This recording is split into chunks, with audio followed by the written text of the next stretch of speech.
Presiden Joko Widodo mengaku kecewa dan sedih dengan keputusan FIFA. Namun Presiden meminta tetap harus menghormati keputusan FIFA dan meminta untuk tidak saling menyalahkan.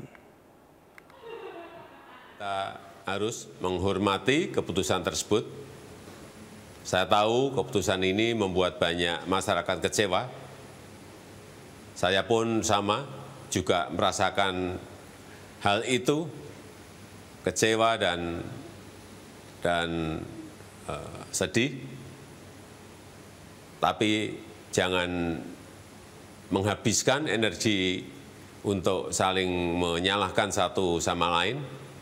Dan sebagai bangsa yang besar, kita harus melihat ke depan, jangan melihat ke belakang. Jadikan hal ini sebagai pembelajaran berharga bagi kita semuanya, bagi persepakbolaan nasional Indonesia. Dan saya telah meminta Ketua Umum PSSI, Bapak Erick Thohir, untuk terus berupaya semaksimal mungkin agar sepak bola Indonesia tidak terkena sanksi. Ketua Umum PSSI Erick Thohir mengungkapkan alasan dasar FIFA membatalkan Piala Dunia U20 2023 di Indonesia. Menurutnya alasan Indonesia batal menjadi tuan rumah ajang tersebut tidak lepas dari faktor keamanan dan keseriusan dalam menjalankan transformasi sepak bola pasca tragedi Kanjuruhan. FIFA sebagai otoritas tertinggi sepak bola dunia tentu akan mengedepankan faktor keamanan para peserta mereka. Ramainya aksi penolakan timnas Israel U20 ke Indonesia lantas menjadi salah satu dasar alasan tersebut. Saya sudah bertemu dengan Bapak Presiden, melaporkan secara detail daripada hasil meeting Presiden FIFA dengan saya di Doha kemarin. Dan juga saya membawa surat dari Presiden FIFA yang saya langsung berikan kepada Bapak Presiden. Dan tentunya setelah membaca surat tersebut, Bapak Presiden menginstruksikan saya dua hal. Satu, segera membuat peta biru transformasi sepak bola Indonesia yang seperti Bapak Presiden sudah sampaikan pada saat waktu itu ketika saya baru saja menjadi Ketua PSSI bersama para exco yang hadir. Bapak Presiden menekankan ini harus segera selesai dan harus segera disampaikan kepada FIFA. Yang kedua, Bapak Presiden juga menginstruksikan langsung kepada saya untuk segera kembali membuka pembicaraan bersama FIFA untuk kita tetap menjadi bagian keluarga besar FIFA. Yang kita tahu FIFA sendiri itu total membersnya ada 216 dari berbagai negara, salah satunya kita. Sehingga bisa diartikan bahwa Presiden tidak mau kita terkucilkan dari peta persepak. FIFA telah resmi menghapus Indonesia sebagai tuan rumah Piala Dunia U20 2023. Lalu apa saja dampaknya bagi Indonesia batal jadi tuan rumah Piala Dunia U20? Dalam aturan FIFA terbaru, asosiasi atau klub akan terkena sanksi denda minimal 10.000 Swiss franc atau setara 165 juta rupiah apabila pertandingan tidak dapat berlangsung. Selain itu, Indonesia tidak bisa mengikuti kegiatan yang berhubungan dengan kalender FIFA. Salah satu kekhawatiran PSSI jika Piala U20 batal digelar adalah dikucilkan dunia internasional. Termasuk bisa saja Indonesia dicoret sebagai kandidat tuan rumah Piala Dunia hingga Olimpiade. Sementara Kemenpora telah mengajukan anggaran sebesar 500 miliar rupiah untuk Piala Dunia U20 yang akan diselenggarakan di 6 kota. Ya, dan untuk membahas lebih dalam terkait potensi sanksi FIFA usai Piala Dunia U20 batal di Indonesia, kita telah terhubung dengan anggota Komite Eksekutif atau Exco PSSI, Arya Sinulinga. Selamat sore, Bang Arya. Selamat sore, Bang David. Ya, Bang, apakah sudah ada sanksi atau informasi terbaru mengenai sanksi yang akan diberikan? Belum ya? Belum tahu, tapi kan kita hitung dari yang terberat sampai yang teringan.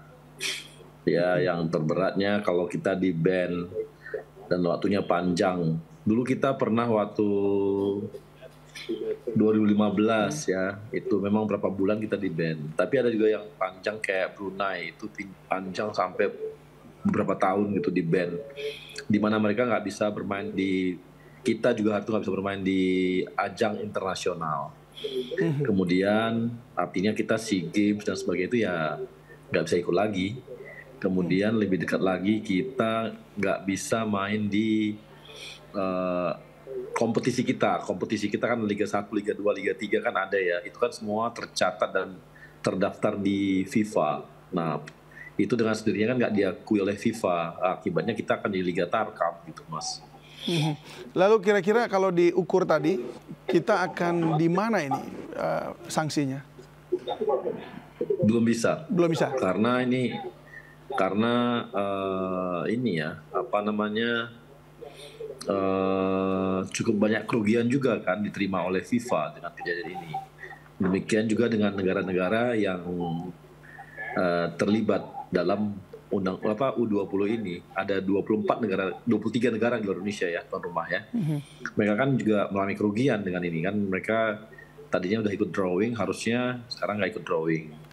Artinya belum ada kepastian kapan drawing. Nah kan itu mungkin berakibat mundur itu kan bisa memperpanjang mereka untuk ikut TC-nya panjang dan sebagainya, kan biaya semua juga bagi mereka gitu.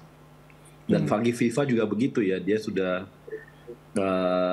melakukan yang namanya bayangin mereka sudah inspeksi loh ke lapangan kita di 6 lapangan. Mereka bawa tim yang banyak banget, 20-30 orang ikut dalam pengecekan lapangan dan sebagainya. Demikian juga dengan panitia di LOC dan sebagainya, itu di NAVOC juga begitu. Mereka kan terlibat juga.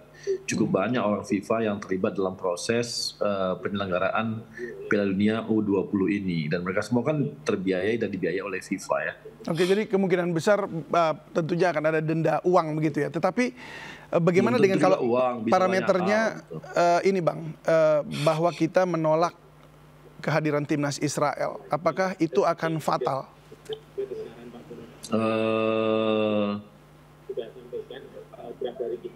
Ya kan ini ya, itu kan kita melakukan sikap diskriminatif terhadap yang namanya negara yang ikut dalam kepesertaan di U20 itu, Mas. Jadi ya memang nggak bisa melakukan diskriminatif gitu, Mas. Kan harus sama ya. Jadi rasanya itu akan cukup berat itu ya dengan penolakan itu ya. Itu akan membuat sanksi kita lebih berat begitu ya. Iya. Dan ini apakah ini akan memperkecil kemungkinan kita tetap berlaga atau bisa mentas di Piala Dunia gitu? Ya kalau untuk ikut Piala Dunia lagi kita kan dia nanti lagi lah Mas, nunggu. Bukan, maksud saya gelaran-gelaran yang memang di bawah FIFA. Gelaran udah pasti Mas, gelaran udah berat ya. Mereka nanti kalau kita bidding misalnya kan kita nggak tahu siapa yang bakal masuk kan. Nanti dia bilang nanti ikut bidding menang Indonesia, nanti tiba-tiba ada Israel, Anda tolak lagi gitu ya. Ya begitu. Oke. Lalu tadi itu sempat disampaikan juga oleh Pak Ete ya, kita sudah menandatangani kontrak sebagai host Piala Dunia, termasuk menjamin keamanan dalam gelaran tersebut. Namun justru hal itu malah jadi pertimbangan FIFA untuk membatalkan. Apakah ada informasi intelijen mengenai potensi ancaman kerusuhan dan sebagainya pada saat Piala Dunia nanti jika Israel datang begitu? Wah, kalau itu saya nggak ngerti Mas, karena itu kan urusan pemerintah ya. Keamanan kan polisi, dari kita nggak ngerti itu. Maksudnya kan Exco juga bagian dari penyelenggaraan ini sehingga mungkin bisa. Ya, tapi kan kita itu nggak bagian dari PSSI lah ya. Nggak ya. Jadi informasi itu nggak ada sama sekali ya? Nggak ada. Oke. Kami nggak tahu kalau itu. Baik. Sampai hari ini belum ada ya. Baik, sebab tadi memang Pak Ete juga menyampaikan bahwa penjaminan keamanan yang sudah ditandatangani justru itu malah jadi pertimbangan dari FIFA. Itu sebabnya saya tanyakan itu. Baik, kalau andai saja kita bisa tetap melaksanakan Piala Dunia ini, apakah memang kita sudah siap, Bang? Tadi sebab Pak Ete tidak terlalu menyelesaikan penjelasan. Dong. Dengan semua stadionnya, infrastrukturnya. Dan... Ya siap, sangat siap. Kalau itu sangat siap. Sangat siap. Artinya kan kita perlu cukup banyak stadion yang dibangun, kemudian infrastruktur dan juga sistem keamanan dan manajemen security safety-nya tadi yang sempat disebutkan juga oleh Pak Ete. Itu semua kita sudah siap?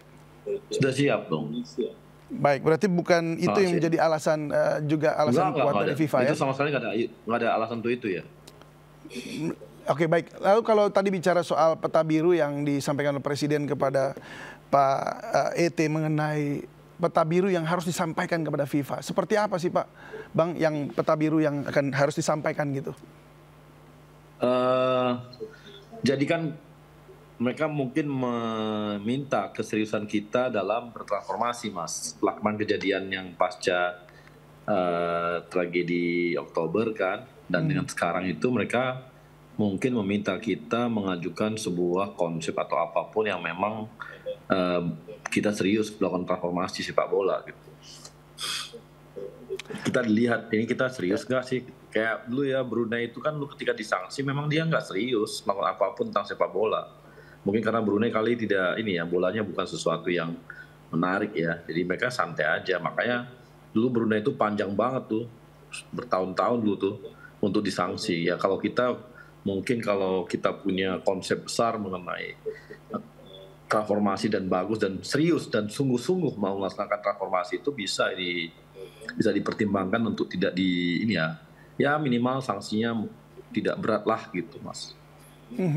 Lalu targetnya kapan akan disampaikan kepada FIFA, mengingat ini kan banyak sekali agenda-agenda. Pak Erik tadi dalam beberapa hari ke depan mungkin beliau akan berkomunikasi lagi dengan Gianni, Presiden FIFA, dan moga-moga ada waktu dan tempat untuk melakukan pembicaraan itu, Mas.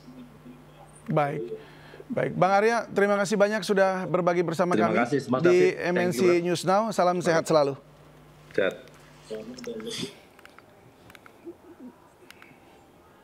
Ya, baik pemirsa, MNC News Now akan kembali dengan sejumlah informasi menarik lainnya. Tetaplah bersama kami.